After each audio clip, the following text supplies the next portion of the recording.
Et à toutes et à tous, ravi de vous retrouver. Je reçois mon ami Jalal Chendali, un enfant de la radio et de la télé. Jalal, bonsoir et bienvenue.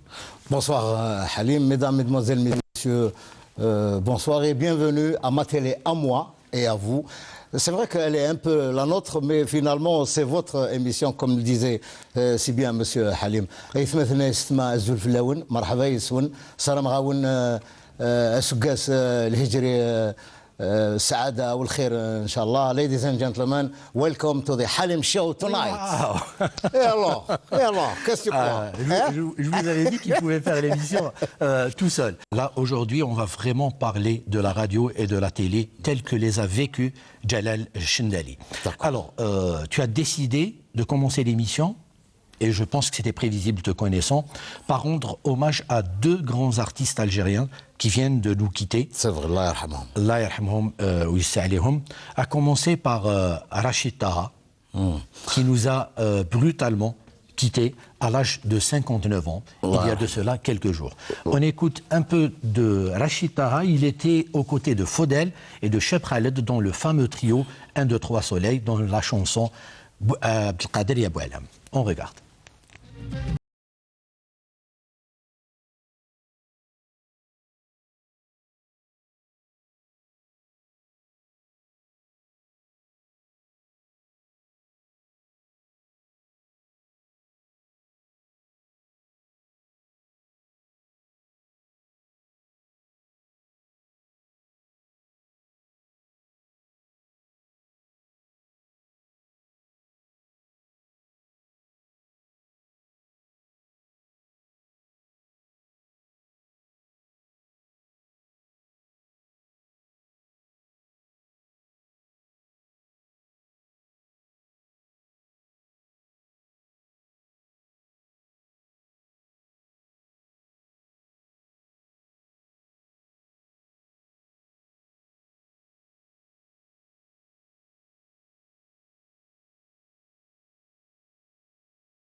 Qui nous a quittés, je le disais brutalement, dans la nuit du mardi au mercredi 12 septembre. Je présente ma condoléance et mes condoléances à sa famille et à la famille de la culture algérienne.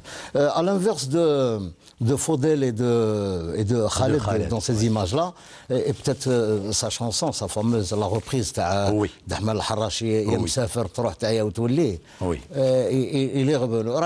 رانا كامل راح نروحوا للموت. On oublie qu'il y a la maladie, on oublie qu'il y a le mout. C'était peut-être prémonitoire. شكون يقول رشيد طه il revient après tant d'années où il دفنوا في اللهم ارحمه في رب العالمين. L'enfant de Sig. C'est un crooner. Moi personnellement, je suis inculte en matière de musique, mais il me semble que Rachid Taha, il déclame beaucoup plus qu'il ne chante. À l'inverse de Fodel et de Khaled, si on pouvait prendre pour illustration les images qu'on vient de voir, c'est une bête de scène. C'est vrai, moi j'ai eu l'occasion de le rencontrer à Annaba, où il a fait un spectacle gigantesque.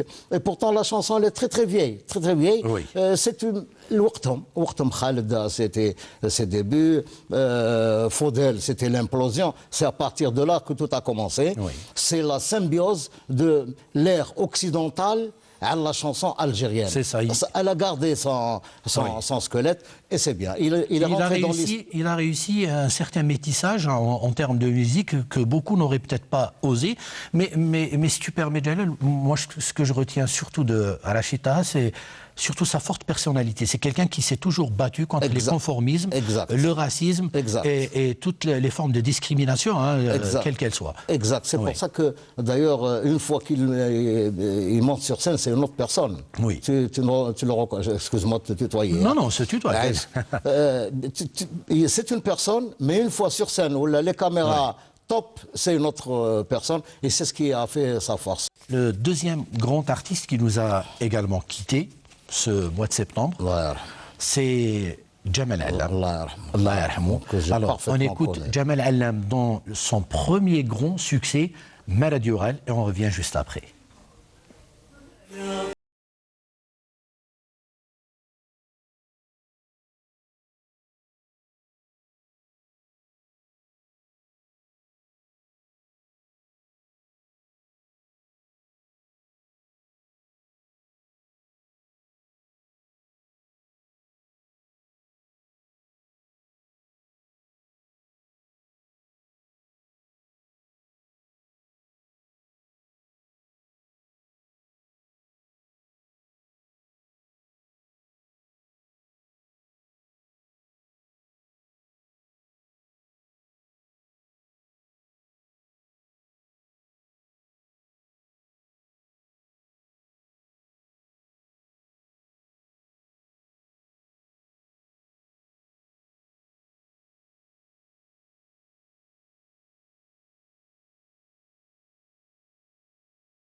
Voilà, Jamal Allam qui nous a quittés à l'âge de 71 ans, après plusieurs mois de combat contre la maladie. L'auteur de Ouritru, Ne pleure pas, nous a pourtant fait pleurer ce 15 septembre en nous quittant à jamais. Jamal Allam, c'est l'artiste complet. Il résume toute la Kabylie, toute la région de Bdjaya en son personnage. Très ouvert d'esprit. Il dessine, il fait la poterie, il fait la cuisine, il fait le cinéma.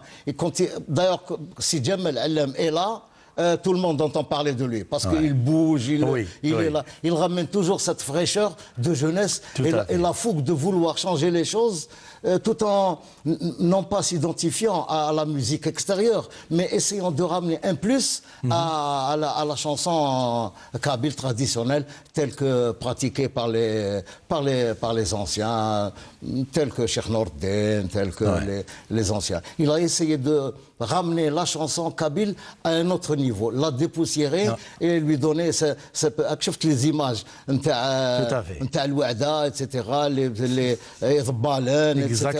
mais c'est la rythmique, quand tu la rythmique ou la distribution musicale c'est une autre dimension et pourtant qui تسمعها même تغمض عينيك tu sais que c'est Jamal Allam, c'est toute la région تاع Bgaïf. En parlant des artistes, justement, beaucoup reconnaissent qu'il y a pas mal de choses qui ont été faites justement au profit de nos artistes récemment. Est-ce que tu penses qu'on a fait assez ou le chemin reste encore trop long? Toi, tu as connu des artistes qui ont disparu vraiment dans des situations vraiment... Moi, j'ai eu le privilège d'avoir Mahiddin Bachtardi, de l'interviewer. Alors, pour te dire que j'en ai vu passer des artistes. Justement. Au fond de la chose, parce qu'il crée... Les idées, c'est de l'argent. Tout à fait. Les idées. L'émission, c'est ton émission.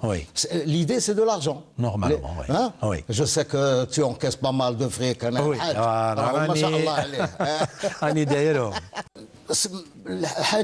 C'est immatériel. L'identité نتاعك تنحي لي لا فيست نتاعي نعطيها لك نقعد للجوع بصح ne me touche pas mon pays. حاجه اللي ما عندهاش سومه.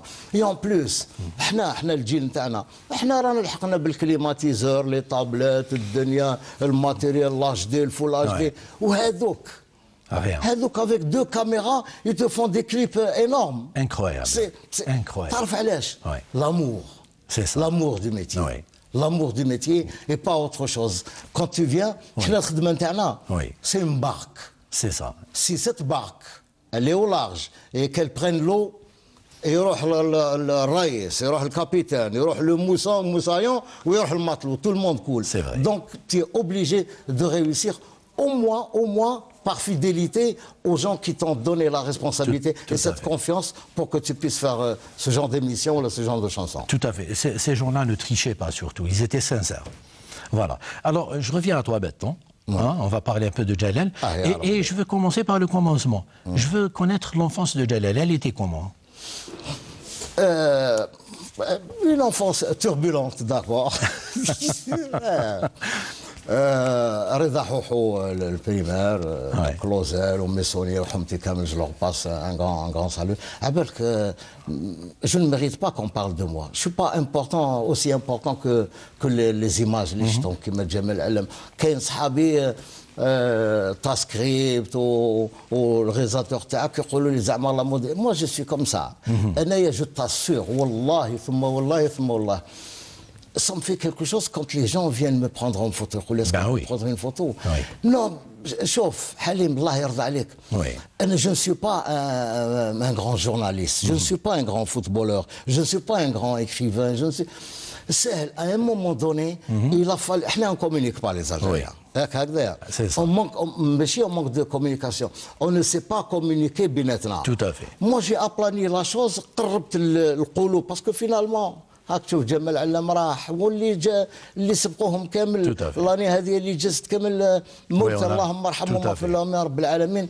دونك اكوا بون سوا تو ميم سي سا وكي تروح منا كون تو بارتيغا توا تو فينيغا سيت ايميسيون تروح ان جو قال وي حليم فازي سيت ايميسيون اون سونتي كيحب باسكو لو بوبليك اوجوردي il sent que c'était là pour le fric, c'était là pour le شهرة ولا juste pour faire le beau في الحومة قال c'est moi qui passe à la télé. Pour revenir la chute, être connu, c'est bien, mais être reconnu c'est encore mieux. Très bien dit. On va parler de tes débuts à la radio. La radio, c'était les très rapidement. Tu as commencé quand, comment et grâce à qui? Les années 68. J'avais 9-10 ans. L'émission Fantine à la radio.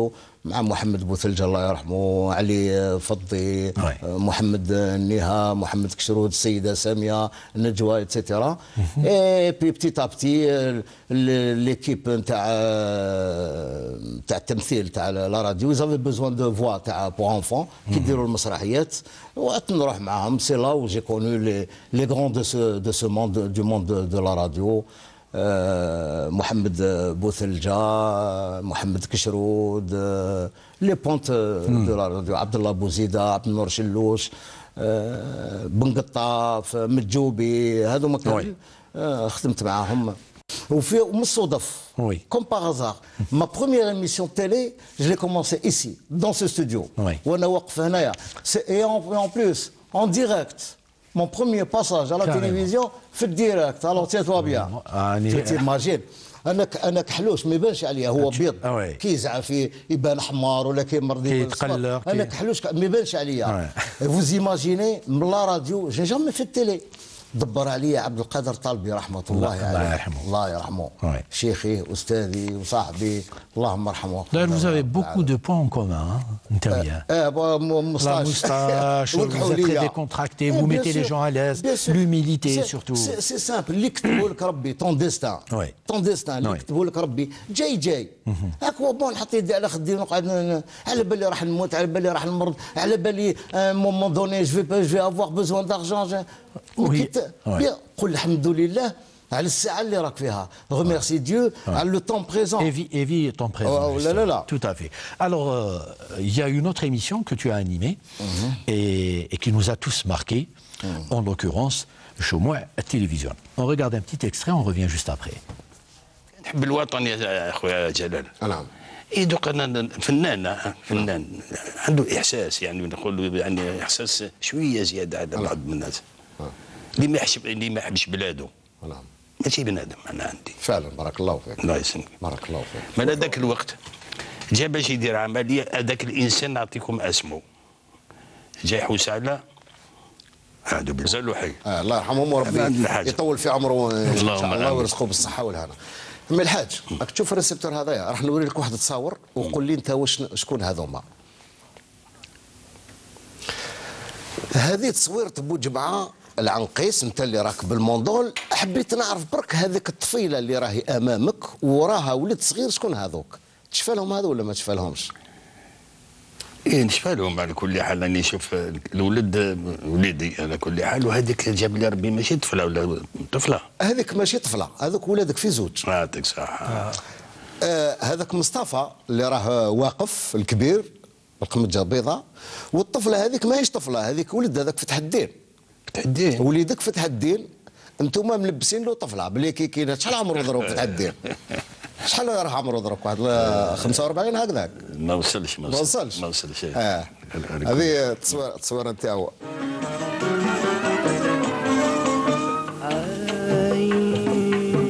لا يمديون في المحبه يا عيا مهيون، لا يمديون في المحبه يا عيا مديون، وانا خولي موزون وكنت ثاني لي في هذه الحاله، خيا وخيك ننصحك.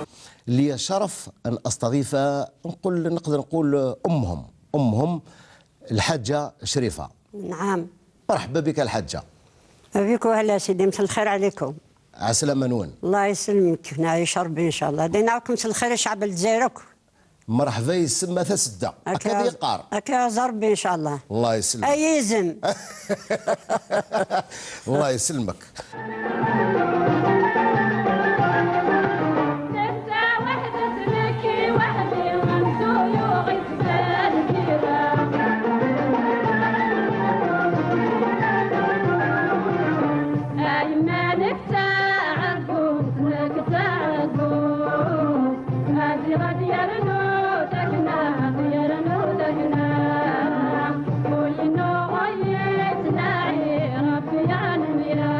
Je voulais rendre hommage للشيوخان نتاعنا. Oui, justement. tel que الحاج بوجمع العنقيس الله يرحمه ويسع عليه. Vous savez كي جاني ليميسيون هذه طوموبيلته تحت بان. هو كان يسوق ويعزني ويحبني دون فاسون تيريبل. رحت مع التيزي وزو، رحت مع البلاد ما شاء الله. اي كوم باغ ازار نسكنوا جوست اون فاس باسكو جي ابيتي ان سارتان مومون لا رue العربي بن مهدي. اون ابيتي اون فاس. ديغيغ موا يافي كمال حمادي juste derrière où j'habite, et en face de moi عندي très bien entouré. On lui avait offert le même jour pour une autre travail 500 000 dinars, 50 millions. Ce qui est... oui, monsieur. Il les a refusés وجالي لي انا ليميسيون باطل. قلت له يا الحاج باش تسمح في 50 مليون سونونت تريبيشونت. قال لي نروح وين الناس parce qu'on parlait d'argent tout à l'heure. Voilà un symbole. Il n'a pas besoin même si le réfrigérateur تاعو فارغ. للهمه نتاعو هذيك يقول لك جي با بوزون. اي با il est venu وطاح طومبان سا فواتور حكم كلونديستان وجا ليا يخدم. Tu as côtoyé justement des gens célèbres de tous les horizons et dans tous les domaines, la chanson, le cinéma, le sport. Est-ce que, honnêtement, parce que parfois, des fois, on se fait une image d'une personne, mais après elle nous déçoit. Est-ce que tu as été déçu par certains comme ça, en les côtoyant de très près? Ça, par moment, je suis choqué quand tu bâtis toute une émission à un squelette où Djib Wahed ne sait pas défendre son produit, son propre produit. Alors, je crois que la communication, il ne communique pas. Un grand compositeur en Algérie, je tairai son nom, rahmatullah alayh, et par خوفا من المولى سبحانه عز وجل لأنه اذكر أمواتكم بخير. Tous les artistes le reconnaîtront. Un grand musicien, compositeur, chef d'orchestre et trucs. J'ai monté toute une émission à la Djaloua, mais quand il est venu, il ne m'a rien donné. J'étais obligé de parler beaucoup plus que lui, comme je fais maintenant. Donc les gens qui chauffent mais c'est lui qui ne peut pas défendre. Oui. Il fallait combler. القرايه Oui, ça c'est important. L'éducation c'est primordial, oui. mais l'instruction c'est vital. C'est vrai. C'est vital. Alors je suis déçu par les gens qui ne savent pas défendre leurs produits, surtout en matière de culture. Exactement.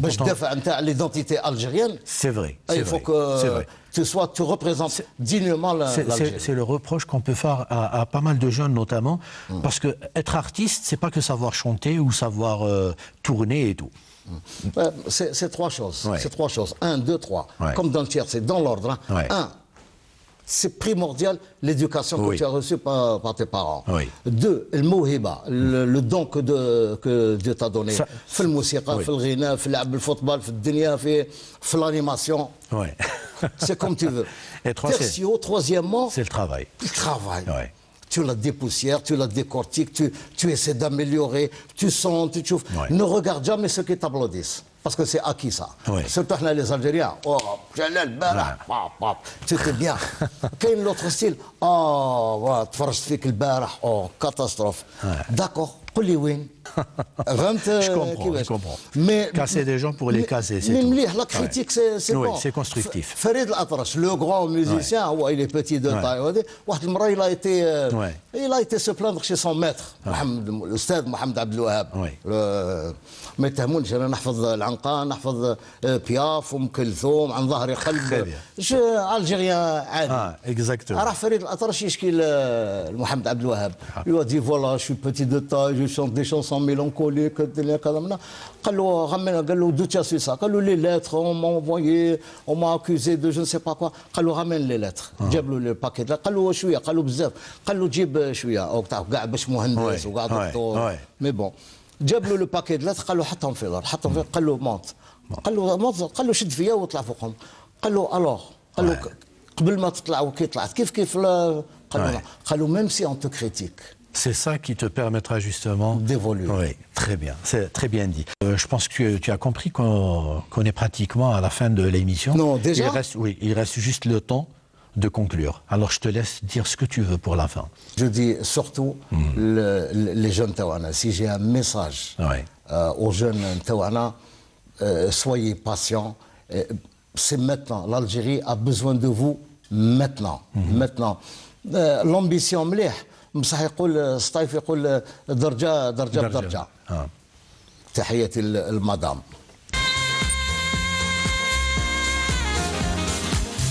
Ce soir, nous avons le plaisir de recevoir Madame Lila Borsali qui est venue nous parler, avec sa douce voix bien sûr, de la chanson andalouse bien évidemment, mais également de son actualité, de sa jeunesse et peut-être même de son enfance à travers un sympathique programme qu'elle a décidé de partager avec vous ce soir. Alors, Madame Lila Borsali, bonsoir et bienvenue, marhaba bik. Bonsoir et merci de m'avoir invité, c'est un plaisir. J'ai préféré commencer par un petit extrait de Lila Borsali, pour ceux qui éventuellement ne la connaissent pas encore.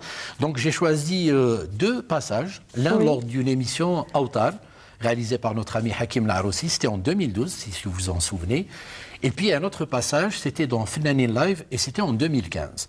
On a dit que c'était universel, mais là on parle d'une autre musique universelle, classique, l'andalou, que vous faites depuis quelques années. Vous faites partie de cette génération de voix féminines qui a pu s'imposer presque en solo, hein, en sortant des CD, etc. Je pense à Bahja Rahel, je pense à Lamia Madini, je pense à... Vous êtes quand même imposée dans un style assez difficile. Très difficile, surtout que je sors de l'école de Tlemcen. Et à Tlemcen, c'est encore plus difficile, puisque... Qu'Alger. Oui, à Alger, au moins, il y avait cette tradition où les voix féminines s'imposaient déjà à partir des années 70. On entendait déjà des voix féminines. À Tlemcen, pas du tout. Pas du tout. Bon, et puis toutes les voix féminines sont parties vers... les voix féminines dans l'andalou. Voilà, dans l'andalou, sont parties vers un peu la variété. Elles ont touché un petit peu la variété. Ou le ce qui n'était pas, voilà, ce qui n'était franchement, et ce qui n'est toujours pas mon cas. Moi, au contraire, plus j'avance et plus je vais vers le classique. Et...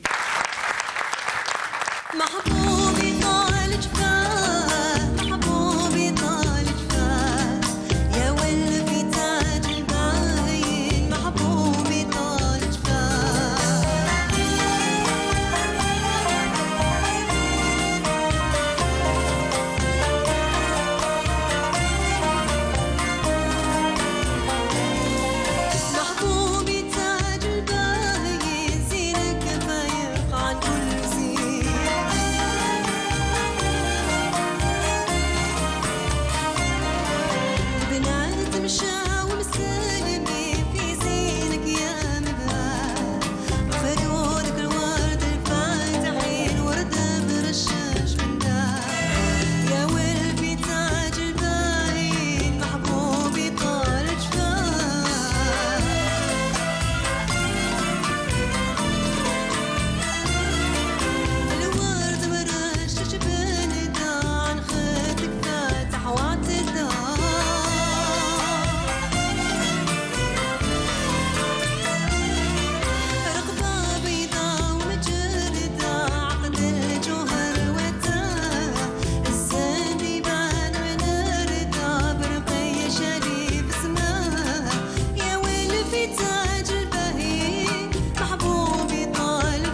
c'était pour ceux qui ne connaissent pas encore Lila Borsali, pour leur dire voilà ce que vous ratez.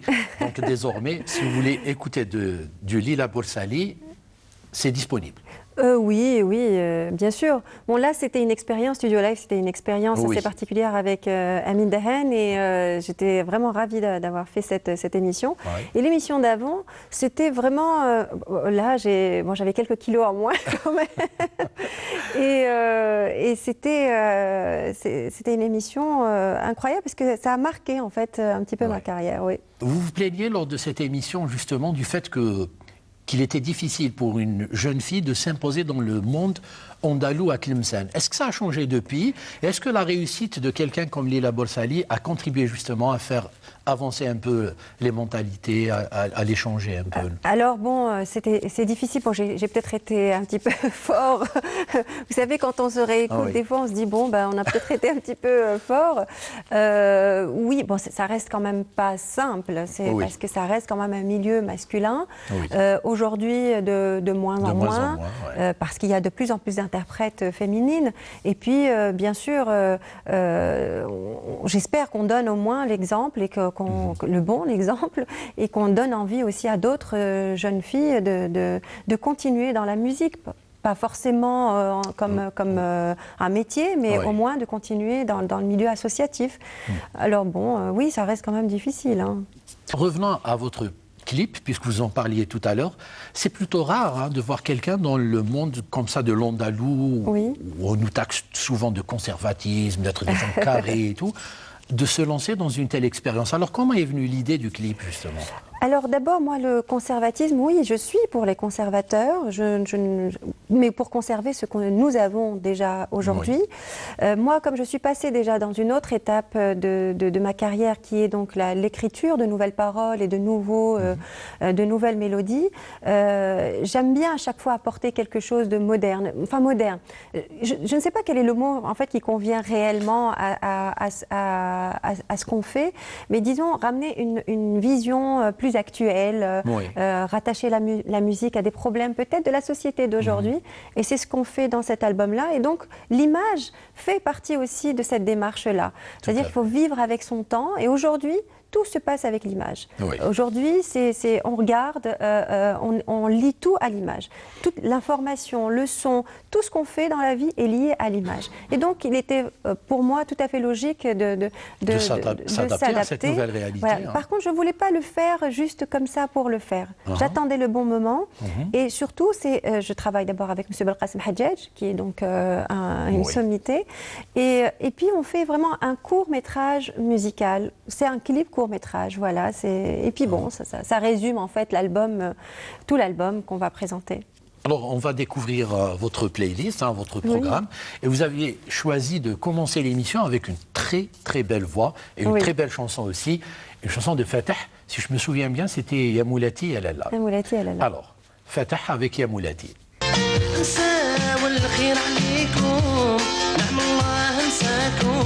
بالخير ولهنا جيناكم لالا مولاتي يا لالا مولاتي الحاجة ما جابت لي النظرة من وجه الحباب لالا مولاتي يا لالا مولاتي الحاجة دارت صورة بالمكة الشريفة يا لالا مولاتي يا لالا مولاتي الحاجة دارت صورة مدينة المنورة يا لالا مولاتي يا لالا مولاتي الحاجة ما جابت لي نظرة من وجه الحباب لالا مولاتي يا لالا مولاتي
posiez la question, qu'est-ce qu'il est devenu? Je crois qu'il est toujours avec l'Orchestre National de Barbès. D'accord, Voilà. Bah, c'est une bonne information parce que moi, cette chanson est complètement liée à une partie de mon adolescence. Oui. Ça me rappelle les mariages et puis c'était la période où on commençait à avoir le disque jockey, vous savez, dans tous les mariages. Et ça passait justement, on la faisait passer. Moi, c'est comme je connaissais déjà un petit peu, j'avais les sonorités de la musique andalouse. Ça m'avait frappé de voir cette musique en fait réinterprétée d'une manière plus moderne, avec des instruments plus modernes. Et puis même lui, ce contraste, en fait, moi c'est tout à fait ce que je défends aujourd'hui. Donc, et je trouve que vraiment c'est une très belle chanson et elle est merveilleusement interprétée, je trouve. Hein. Et très bien dansée aussi. Oui. Vous voyez sourire en voyant Fatah danser justement. Les lieux, c'est magnifique. Oui. Voilà, c'est toujours ce contraste qui est tout à fait à l'image de ce que moi je défends et je vois bien que ça a commencé il y a bien longtemps. Il y a parfois comme ça des détails qui pourraient éventuellement peut-être déranger certains. Oui. Par exemple, vous interprétez vos chansons parfois debout. Ah, maintenant que alors debout. Que c'était, maintenant que debout. Alors que c'était presque un blasphème pour certains, voir un interprète de la chanson andalouse debout. Alors, est-ce que cette opposition commence à s'estomper avec le temps ou... Alors, bon, est-ce que... on a l'exemple de Fadela Djeria qui chantait déjà elle-même debout. Bon, il y avait d'autres raisons. Il y avait un seul micro, les gens devaient aller vers le micro. C'était plus technique. Voilà, que le micro qui venait vers eux. Donc, aujourd'hui, qu'on a la possibilité d'avoir plusieurs micros, on s'est assis, on a pris l'instrument. Moi, au fur et à mesure, ça m'a vraiment gênée d'avoir un mur entre le public et moi. Et donc, j'ai trouvé tout à fait normal de me lever et de parler aussi avec mon corps, de chanter aussi avec mon corps. Ça, c'était très important pour moi, surtout quand j'ai commencé à interpréter des compositions.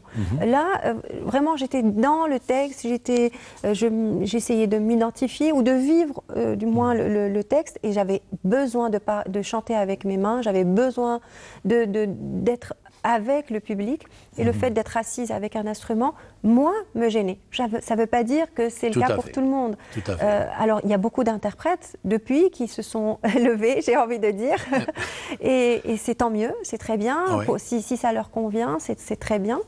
Et puis d'autres sont restés avec leur instrument. Si ça leur convient aussi, c'est bien. En fait, voilà, encore une fois, c'est cette diversité qui fait la richesse. Ça permet à tout un chacun de se retrouver dans tel ou tel genre. C'est ça, au final, le plus important, c'est de pouvoir transmettre quelque chose, de partager quelque chose avec le public. Ce qui est bien, c'est que c'est vrai que chez vous, vous créez cette communion avec le public. Ah, c'est très important. On ne sent pas qu'il y a comme ça, je ne sais pas, un mur entre vous et le public. C'est très important. Je leur parle beaucoup sur scène.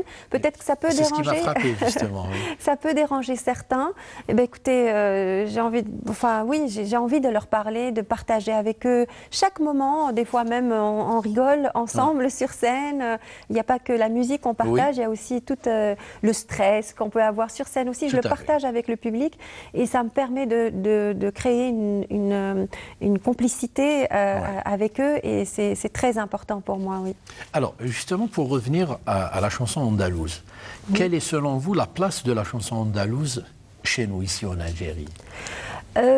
Écoutez, elle est bien et pas bien. C'est-à-dire qu'elle a une place privilégiée parce qu'elle est considérée comme une musique ancestrale qui représente l'identité, une partie de l'identité. Attention, il n'y a pas que la musique andalouse qui représente l'identité algérienne, mais la musique andalouse aussi. Donc elle est chantée dans des réceptions d'une grande qualité, etc. Mais en même temps, elle a été un petit peu éloignée j'allais dire, du grand public. Et c'est ça qui m'embête un petit peu. Moi, ce que j'essaie avec mon équipe, bien sûr, hein, je ne suis pas toute seule, avec tout mon orchestre, on essaye justement de ramener encore cette musique à leur portée. Voilà, et donc je pense qu'en faisant ça, peut-être que des gens qui n'avaient pas de lien avec cette musique pourront l'apprécier. Et donc c'est comme ça, à mon avis, qu'on a grandi le public. Et c'est comme ça que la musique prendra elle-même sa place. Comme le rail, par exemple, ou comme d'autres musiques qui ont pris leur place naturellement, parce que justement, elles ont été à la portée des gens. Voilà. C'est ça. Il y a un cliché aussi qui vous colle comme ça à la peau, je l'ai dit tout à l'heure.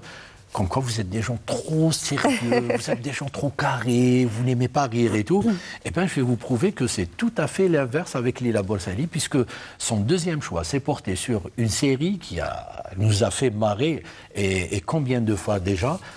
C'était Nasm City, et j'ai choisi un extrait de la deuxième saison de Nasm City, une série réalisée par notre ami Ja'far Gassem. On regarde.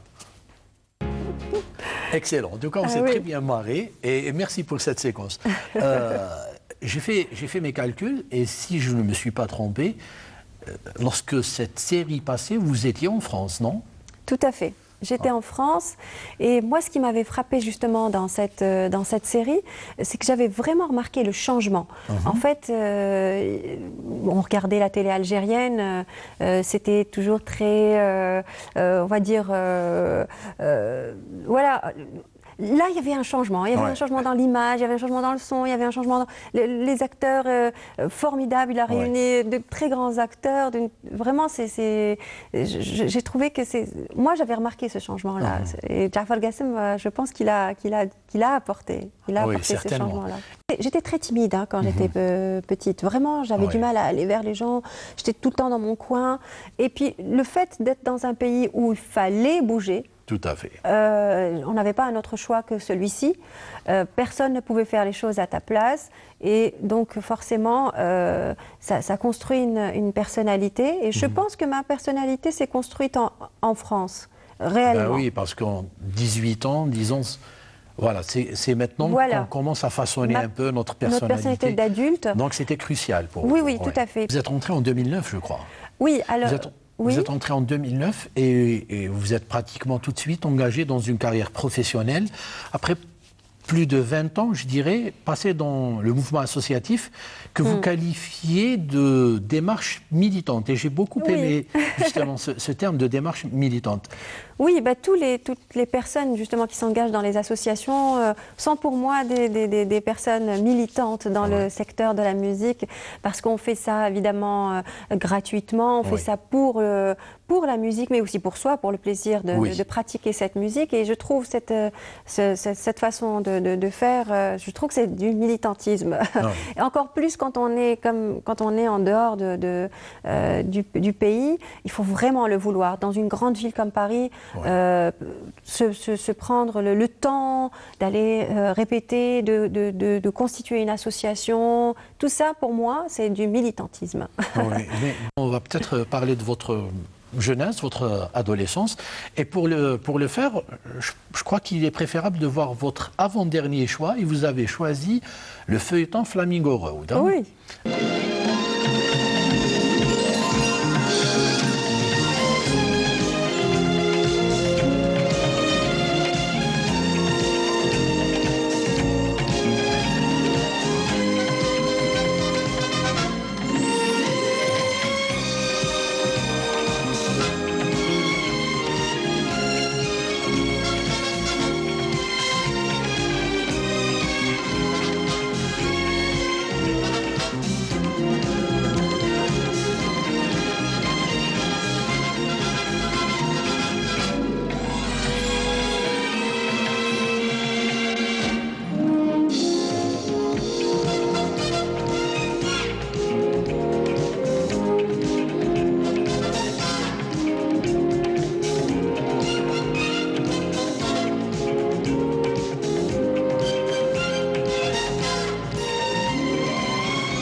Ça me rappelle quand on habitait justement à l'Edroma, j'étais très très petite, je devais avoir 4-5 ans. Oui. Et puis ça passait, je pense, le jeudi soir, tard, un peu tard, vers, je pense, 22h. Donc c'était après le deuxième programme, le premier programme, donc c'était en deuxième partie. Et moi, ma mère, elle était très rigide sur les moments pour aller dormir, etc. Et le jeudi, évidemment, le lendemain, on n'avait pas école. On n'avait pas école. Donc c'était le bonheur pour moi. On éteignait toutes les lumières, que la télévision, et mes parents, j'avais pas, je pense, encore mon petit frère, on n'était que mon grand frère et moi-même.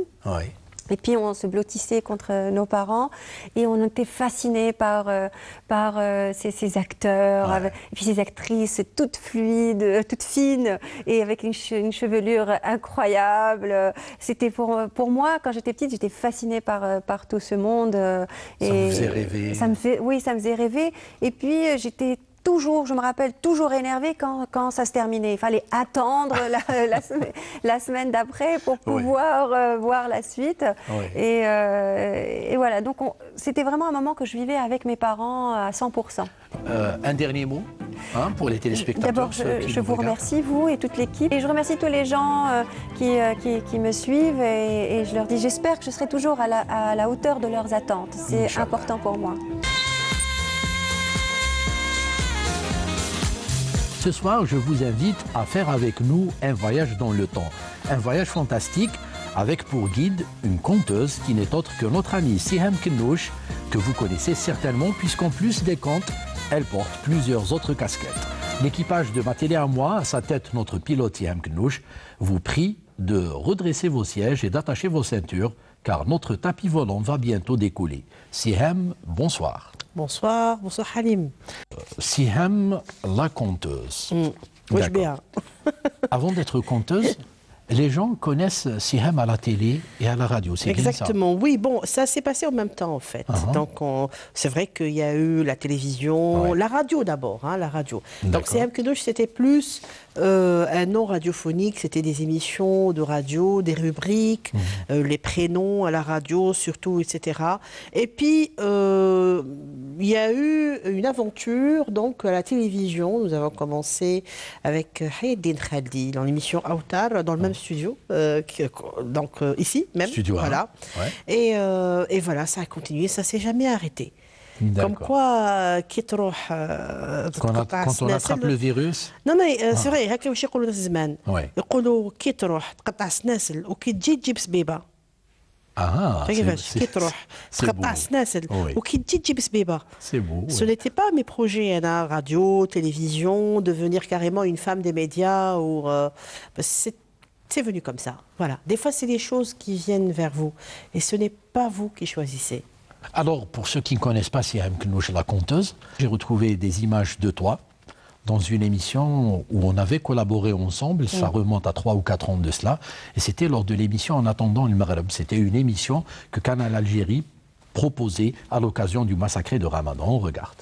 Le mois de Ramadan est le mois de la spiritualité, certes, mais c'est vrai que au monde arabo-musulman, c'est aussi le mois des douceurs par excellence. On parle de Aden el-Maghreb aujourd'hui, mais il y a quelques décennies, on parlait aussi de el-Medfa.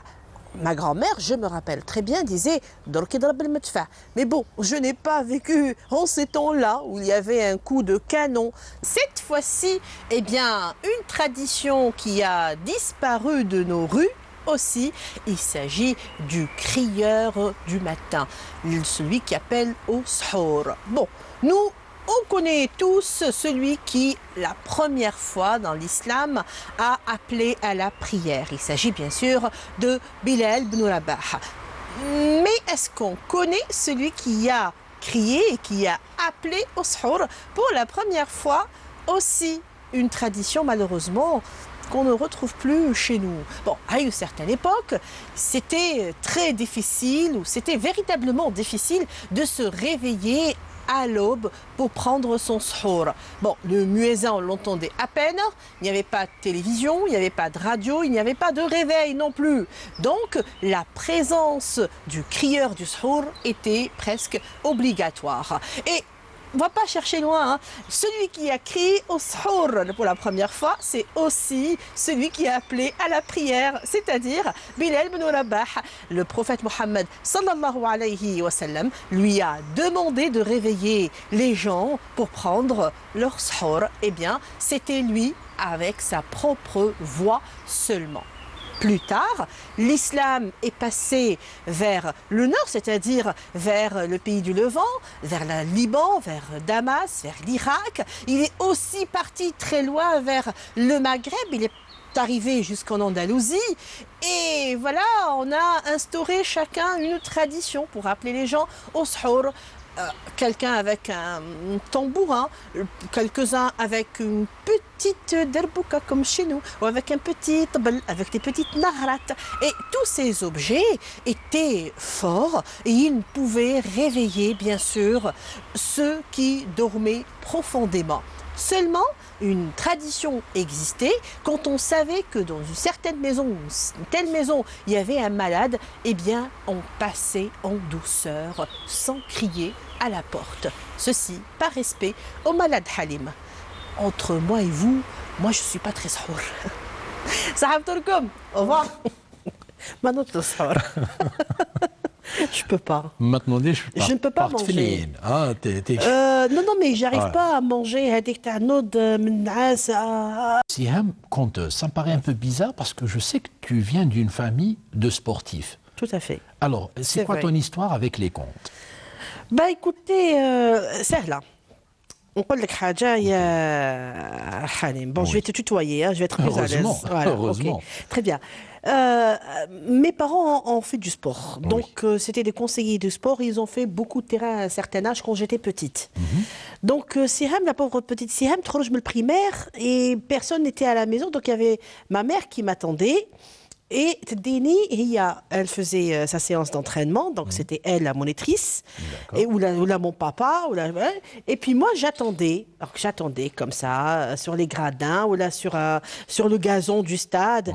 Et c'est là où donc je commençais à faire de la lecture, je commençais à lire. J'avais toujours un livre de contes, donc dans mon sac, dans mon cartable, etc. Et puis mes parents, quand ils faisaient leur entraînement, donc leur séance d'entraînement, Siham lisait. Et c'est à partir de là que j'ai créé ma bulle, mon propre monde. C'est devenu... ça conjuguait bien avec le sport. Bon, le sport, j'en ai fait. Il faut dire que je suis passée par la natation, par le tennis, par le handball. J'étais gardienne de but du Mouloudia d'Achi. Ah, rien que ça. Rien que ça. Comme Shinta. C'est la première fois que je le dis à la télévision. Je te jure, j'ai de la chance alors. Non, mais voilà. Et peu de gens le savent. Hein. Gardienne de but. Gardienne de but. Et après, tu as raccroché. Après, il y a eu un emploi du temps assez chargé. Il y avait le bac, l'université, et c'était du speed. Donc, il fallait vraiment travailler. J'étais en filière littéraire. Il y avait beaucoup de matières, de la philosophie, de l'histoire géo à apprendre, des textes complets, etc. Donc, j'ai décroché, oui. C'est vrai que l'oralité existe bel et bien, elle est partout. C'est-à-dire que j'ai pas que ta grand-mère, par exemple. Mes deux grands-mères, j'ai eu la chance d'avoir deux grands-mères extraordinaires. Donc une constantinoise, l'autre blidéenne. Vous voyez qu'elles sont issues d'une société bien conservatrice.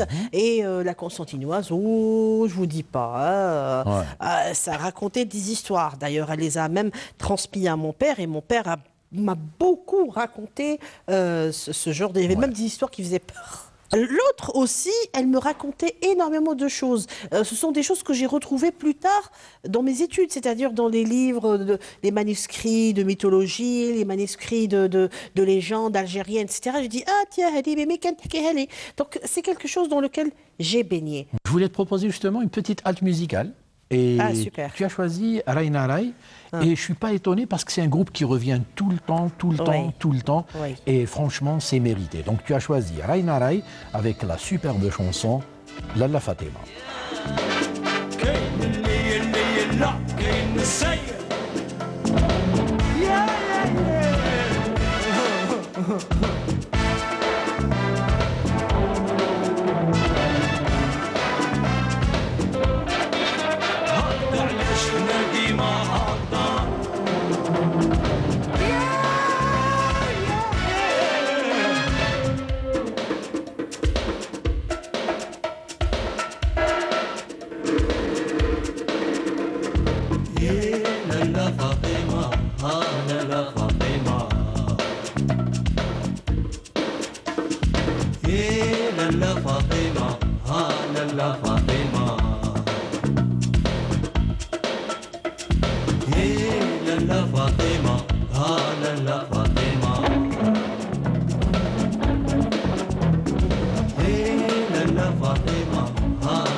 excellent. Hein. Oh oui. On s'en lassera jamais. Jamais. Ouais. Ah non, c'est quelque chose qui va jamais se démoder. Ouais, c'est inoxydable, c'est indémodable, c'est tout ce que tu veux. Exactement. Cette période-là, pour Siam Knouch. Coup de feu le lycée. J'étais au lycée. Voilà, j'étais au lycée. Je pense que j'étais en deuxième AS ou en terminale. Enfin, une des deux. Deuxième AS, terminale. Ouais, ouais. Et c'était la cour, c'était la Fatima. Oui, c'était une ambiance magnifique. Même que j'avais un pantalon qui m'était avec les pinces. Exactement, ça, c'était génial. Quoi. Ouais. Il était noir. Et puis c'est une période qui a vu naître pas mal de talents comme ça. Il y avait les Khmarna, il y avait les T34, il y avait Mohamed Lamine, Mohamed Reda, Baziz. C'était une période riche culturellement. Très riche, culturellement et très riche. Dans le milieu de la créativité musicale comme ça, oui. Il y avait des monstres, quoi. Il y avait des géants, comme T34. Il y avait, c'est là où on a connu Hamidou aussi. Oui, c'est là, n'est-ce pas, Sarouallo bien. Ouais. Dis-moi comme ça, pour revenir au conte, qu'est-ce qu'il faut pour être un bon conteur? Déjà le don. D'accord. C'est impératif. Le don, c'est...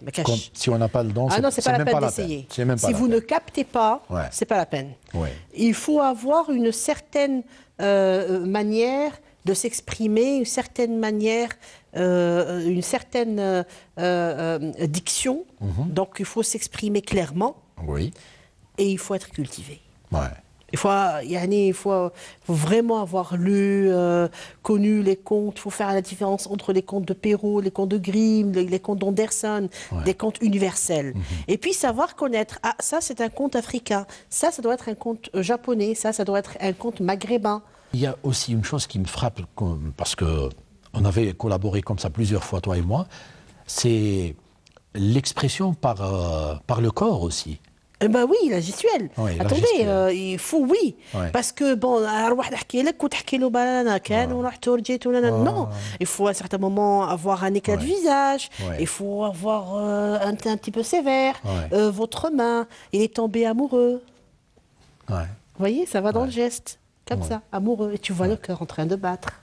Il y a des gestes, des fois tu ne parles pas, mais c'est juste le geste qui vit. Pap, tchal.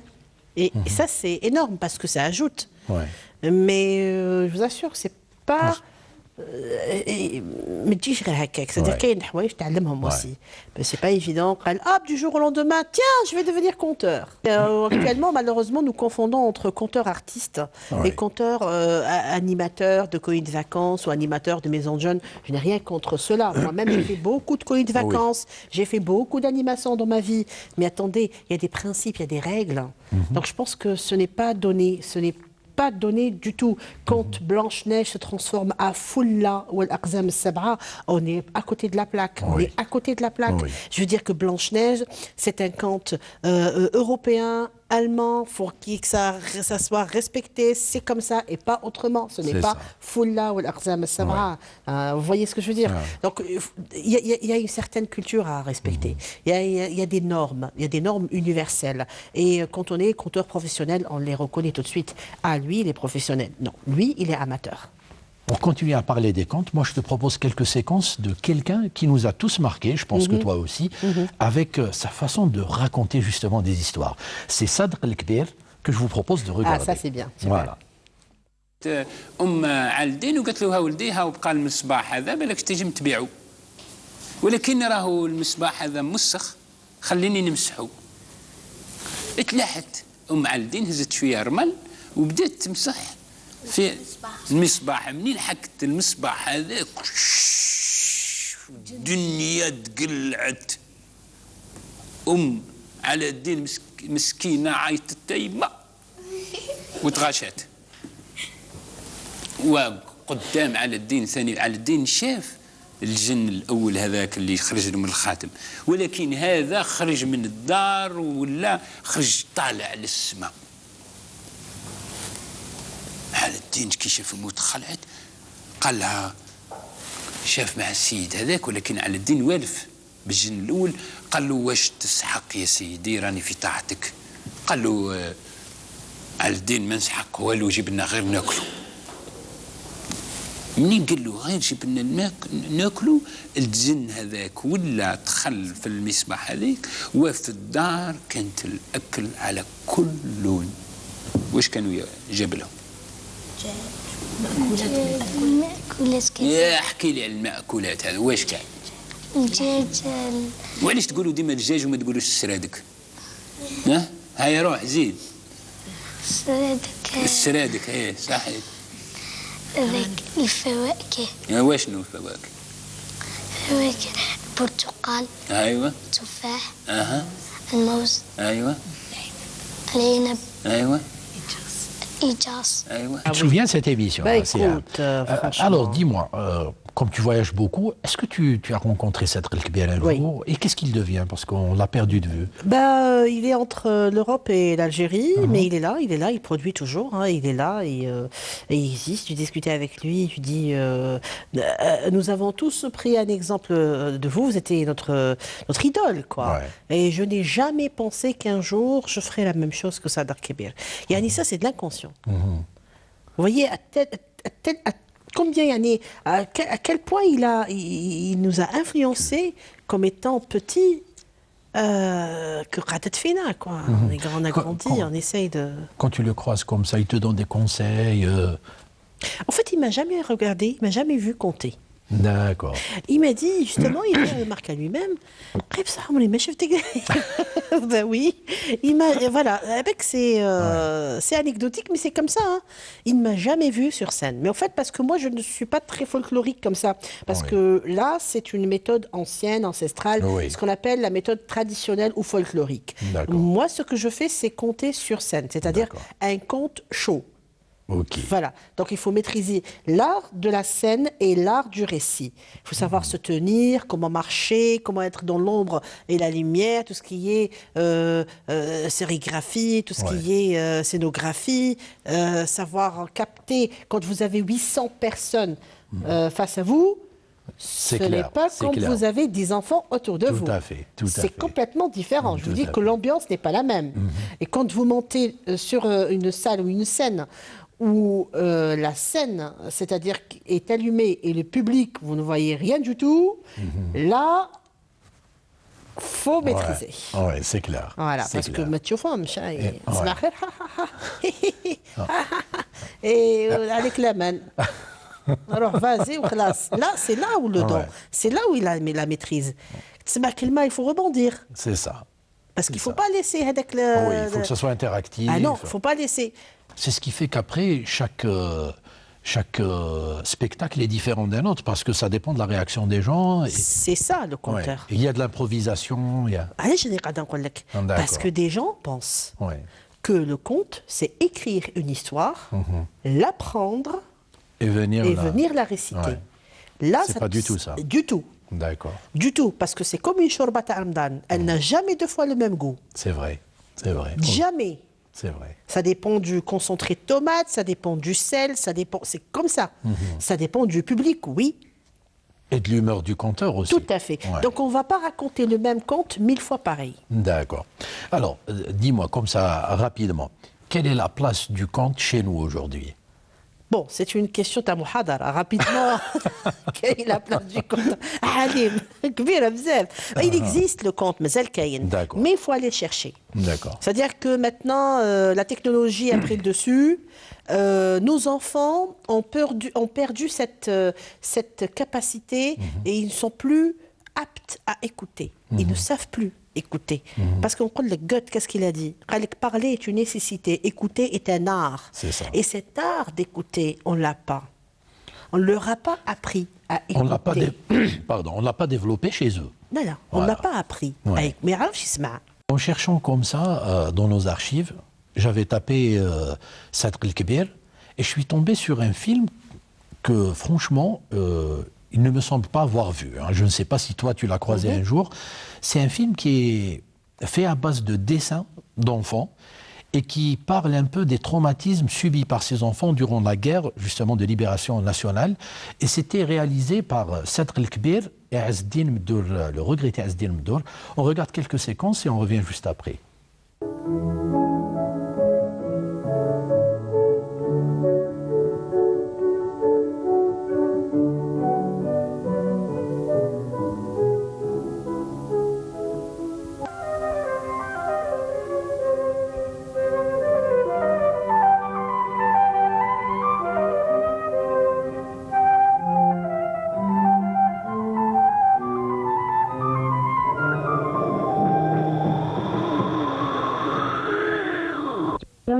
عسكر فرنسا. بابا كان واقف كيضربوه للراس وطاح، الدم سال على وجهه. أما هربت، جيت وراها وأنا نعيط، أما أما أما. قتلوا بابا. نحاول من يدين أما خويا صغير. أنا غلقت عيني على خاطر ما قدرتش نشوف. نحاول من يدين أما وخبطوه على الأرض. عفس عليه على السكري وقال باباه في اللاقة، هو تاني يخرج في اللاقة. ومن بعد سيفوا علينا أنا وما نشطحوا عليا قدام باب الميت.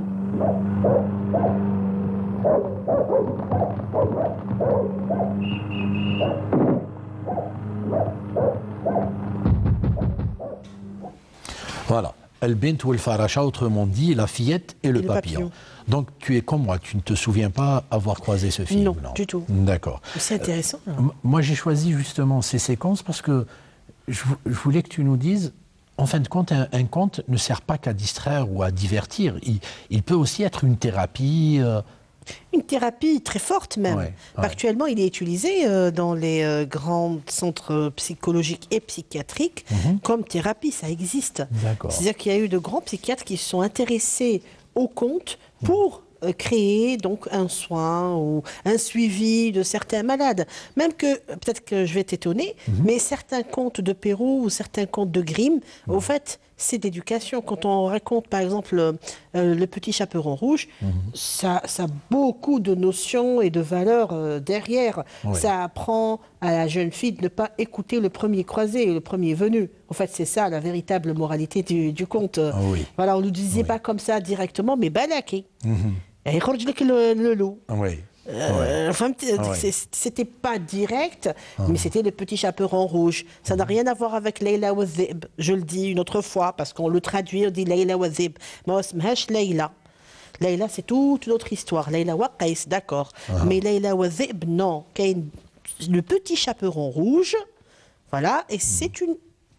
C'est une éducation, c'est transmettre le fait de devoir faire attention. Donc, en fait, le loup, c'est une personnalité perverse, et le Petit Chaperon Rouge, c'est une personnalité naïve. Ah, d'accord. Voilà, donc le but du conte n'est pas Chaperon Rouge et le loup. C'est autre chose. Tout ça, c'est autre chose. Donc ça va vers d'autres cieux, vers d'autres valeurs, vers d'autres horizons. Ça éduque. Donc pour toi, il n'y a pas moyen d'adapter comme ça ou c'est-à-dire, il n'y a pas moyen d'adapter un conte, par exemple, européen. Essayer de l'adapter à la... On l'adapte, d'accord, mais j'aimerais bien qu'on garde les principes, les choses principales. On l'adapte, ok, d'accord, mais qu'on garde le Qubba al-Hamra, par exemple, traduisez, on l'adapte. Oui, elle habitait Jest al-Hindi, par exemple. Dans son Koufa, il y avait le Ben al-Kisra, Tarf Hindi ou la Tarf Rfis. Ça ne change pas. Ça ne dénature pas du le conte. tout. Mais Layla wa Dhib, non, monsieur. Là, du tout. On va passer à autre chose. J'ai envie de te proposer une conteuse d'un autre genre qui va nous raconter une histoire des 1001 nuits, mais servie à la sauce de Jafar Gassem dans Nas Mlah City. نقول لك أنا الفلوكة سهلة. تعرفها أنت؟ Non. Non, sérieux. Je te promets. فلوكة كاين معزة وديب وقرط. دونك يدي معاه المعزة يحطها ملهيه. ويعاود يولي. يدي القرط يحطه ويعاود يرجع المعزة. يعاود يحطها ويرفد الديب يخليه مع القرط ويعاود لي المعزة يديها. Bon. Voilà, je suis. Et je te laisse conclure à la manière d'un conte. مشات حكايتي من واد لواد وانا بقيت مع الناس الجواد. Waouh. Merci. Sinon, l'autre que tu m'avais dit tout à l'heure. Ah non, l'autre, elle est sympa, tu nous l'as dit. Alors, l'autre, c'est حطيت حبة في لساني، حبة حلوة وخليتها تدوب الكلام اللي قلته لكم كامل كذوب. Alors, j'espère que c'était pas que de... Il y avait une part de vérité. Voilà, j'espère qu'ils ont découvert certaines facettes de Siam Knouch qu'ils ne connaissaient pas. J'espère bien. En tout cas, merci encore une fois. Mais je t'en prie, mon ami, je t'en prie. Tu leur dis Ce fait un plaisir. Merci. Restez fidèles à Canal Algérie. Nous serons toujours là pour vous. Merci.